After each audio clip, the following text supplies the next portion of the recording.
O próximo orador inscrito é o senhor vereador, professor doutor Célio Luparelli. Senhor presidente, senhores vereadores, senhoras e senhores, como não podia deixar de ser, novamente o tema é educação. Hoje nós nos surpreendemos negativamente, porque pela manhã, chegamos aqui por volta de 8 horas, e fomos comprar, vamos ver a banca de jornal para ver o que saía nos principais jornais da cidade, e notamos que nenhum jornal daqueles tradicionais fez menção que eu esperava a essa data. Para ser justo, só na Folha Dirigida eu observei isso. Aliás, a bem da verdade, por justiça, a Folha Dirigida destacou 2 cadernos para a educação.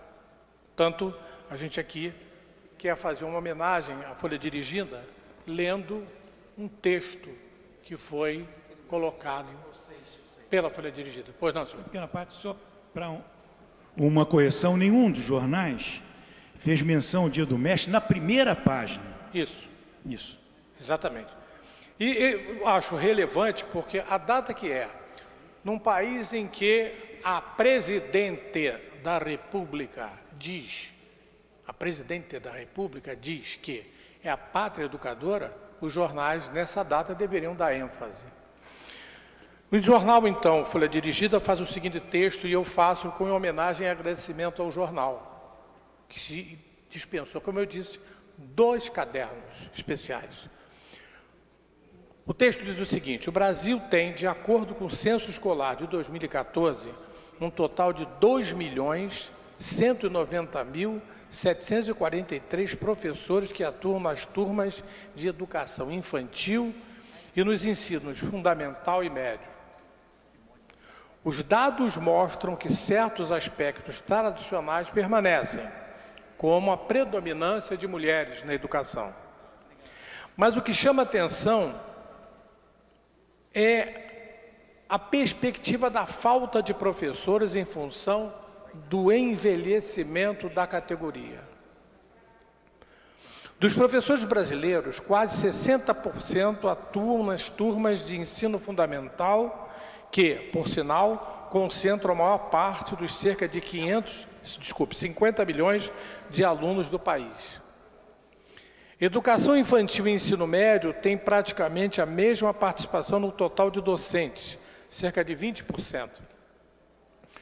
Um dos panoramas mais preocupantes, no entanto, é relativo à idade. Segundo os dados do censo, 45% dos professores do país têm mais de 41 anos. Considerando-se a idade ideal de término do ensino médio de 18 anos de idade, e que os cursos de licenciatura, pelo menos 3 anos, pode-se concluir que boa parte desses docentes estão próximos da aposentadoria.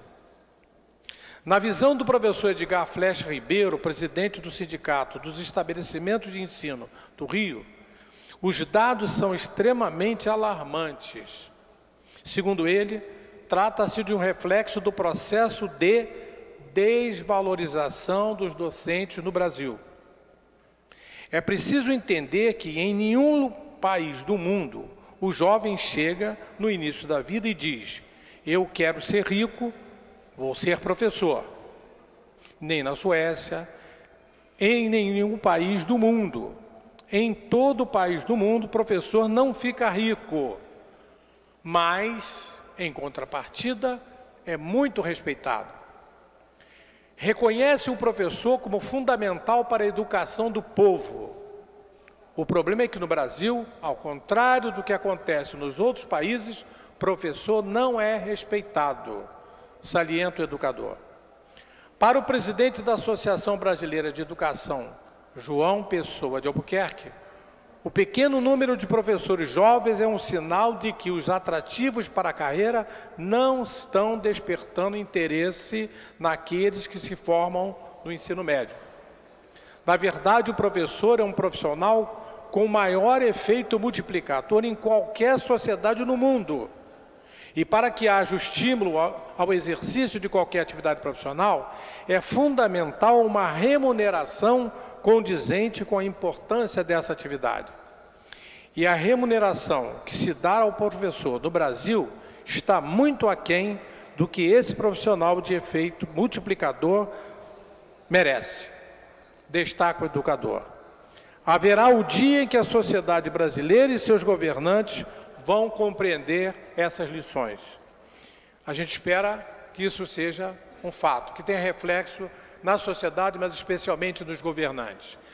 Para encerrar minha fala, senhor presidente, e como nós vamos bater nessa tecla até o dia 12 de novembro, para ser coerente com o que eu prometi, com a cidadania, eu quero lembrar, dia 15 de novembro, haverá o pleito para a escolha dos conselheiros tutelares.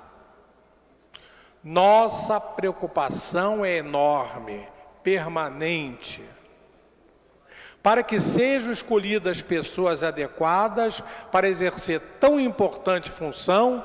Já avisamos, reiteramos, estamos repetindo a necessidade de, primeiro, a comissão eleitoral analisar detalhada e minuciosamente as declarações apresentadas pelos candidatos, comprovando idoneidade e exercício de atividades com crianças e adolescentes por, no mínimo, 2 anos.